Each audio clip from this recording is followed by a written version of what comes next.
आप सभी का स्वागत है द टेरेस किचन में। ठंड के मौसम में आता है गाजर और बहुत ही बढ़िया मूली। तो ये मौसम है इनका अचार डालने का भी। तो सब्जी भी बनती है, अचार भी बनता है। आज इस वीडियो में मैं आपके साथ शेयर करने वाली हूँ झटपट बन जाने वाला टेस्टी अचार। तो सबसे पहले मेरे पास यहाँ पर है मूली और गाजर। तो एकदम ताज़ी अच्छी मूली और गाजर लें। अगर मूली मीठी निकलती है यानी एकदम अच्छे स्वाद वाली, तो अचार और भी टेस्टी बनेगा।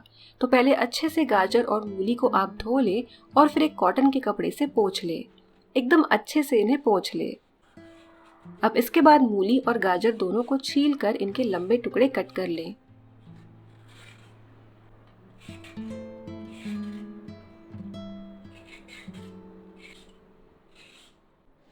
तो सबसे पहले आप इनके ऐसे गोल गोल सिलेंडर्स कट करें। फिर बाद में ऐसे इन्हें वर्टिकली कट करके बाद में इनके लंबे लंबे टुकड़े कट करें। कुछ इस तरह से। ऐसे कटे हुए टुकड़े अचार में बहुत बढ़िया लगते हैं। तो मोटाई में बहुत ज़्यादा नहीं रख रही हूँ, मीडियम है, पर बहुत ज़्यादा पतले भी इन्हें ना रखें। इन्हें कट करने के बाद मैं डाल रही हूँ एक बड़ी सी चलनी में। आप एक चलनी में डाल सकते हैं या फिर एक कपड़े पर फैला सकते हैं।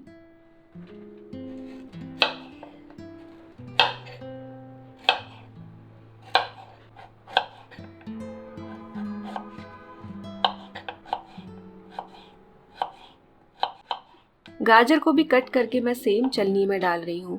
अब गाजर और मूली दोनों को फैला दे और कम से कम इसे 1 घंटे ऐसे ही थोड़ा सा सूखने दे, चलनी पर या फिर एक कपड़े पर। साथ में हम हरी मिर्च भी यूज करने वाले हैं। तो ये जो हल्के हरे रंग की हरी मिर्च आती है, जो ज्यादा तीखी नहीं होती है, मैं वो वाली यूज कर रही हूँ। आप चाहें तो तीखी वाली मिर्च भी यूज़ कर सकते हैं, फिर आप उस केस में थोड़ी सी कम मिर्च यूज़ करें। अभी मिर्च काफ़ी लंबी है इसलिए मैं इन्हें 3 टुकड़ों में कट कर रही हूँ, पर अगर छोटे साइज़ की है तो आप साबुत भी रहने दे सकते हैं। तो एक चीरा मैं लगा रही हूँ, 2 हिस्सों में इसे नहीं कट कर रही हूँ। चीरा लगाने से भी काफ़ी अच्छी लगती है मिर्च, अंदर तक मसाला भी चला जाता है और टेस्ट भी अच्छा आता है। यहाँ मेरे पास है अदरक, जिसे धोकर मैंने पोंछ लिया है।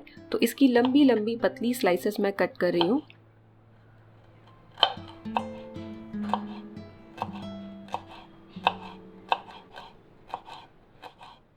14-15 कलियां आप लहसुन की भी डालें। अगर आपको लहसुन नहीं यूज़ करना है तो आप इसे स्किप भी कर सकते हैं, केवल अदरक भी डाल सकते हैं।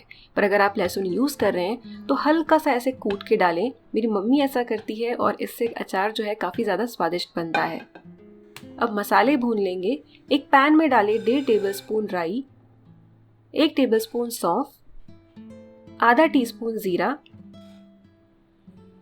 आधा टीस्पून मेथी दाना, 1.5 टेबलस्पून साबुत धनिया, आधा टेबलस्पून पीली वाली सरसों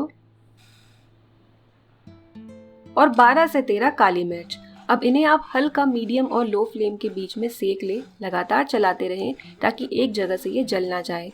हल्की सी आपको इनमें से खुशबू आने लगेगी और साथ ही में थोड़ा सा क्रिस्पी भी हो जाएगा। ऐसा करने से मसालों को दरदरा पीसने में आसानी होगी। 3 से 4 मिनट या 4 से 5 मिनट भी लग सकते हैं। आप कितनी आंच पर इसे भून रहे हैं उस पर निर्भर करता है। जैसे ही सेक ले तुरंत एक प्लेट में ट्रांसफ़र करें ताकि ये ज़रूरत से ज़्यादा ना सिक जाए। एक प्लेट में डालें, पूरी तरह ठंडा होने दें। उसके बाद मिक्सर में डालकर इसे दरदरा पीस लें।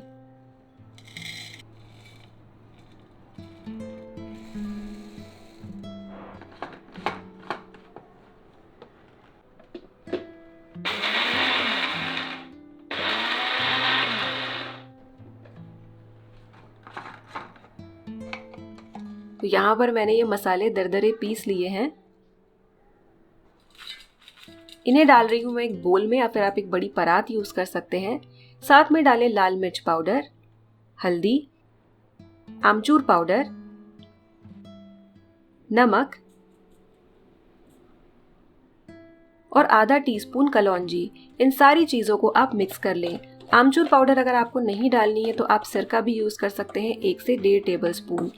इन सारे मसालों को मिक्स कर लें।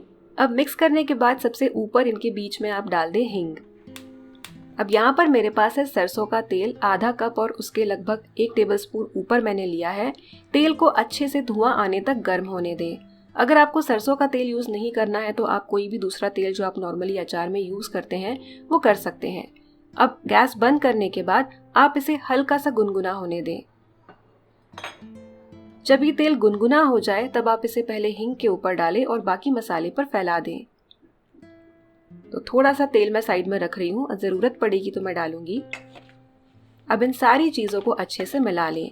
इस समय तेल एकदम गर्म नहीं है लेकिन ठंडा भी नहीं है, हमने इसे थोड़ा सा गुनगुना ही डाला है। इस तेल और मसाले के मिक्सचर को आप पूरी तरह से अब ठंडा होने दें, ये एक ज़रूरी स्टेप है।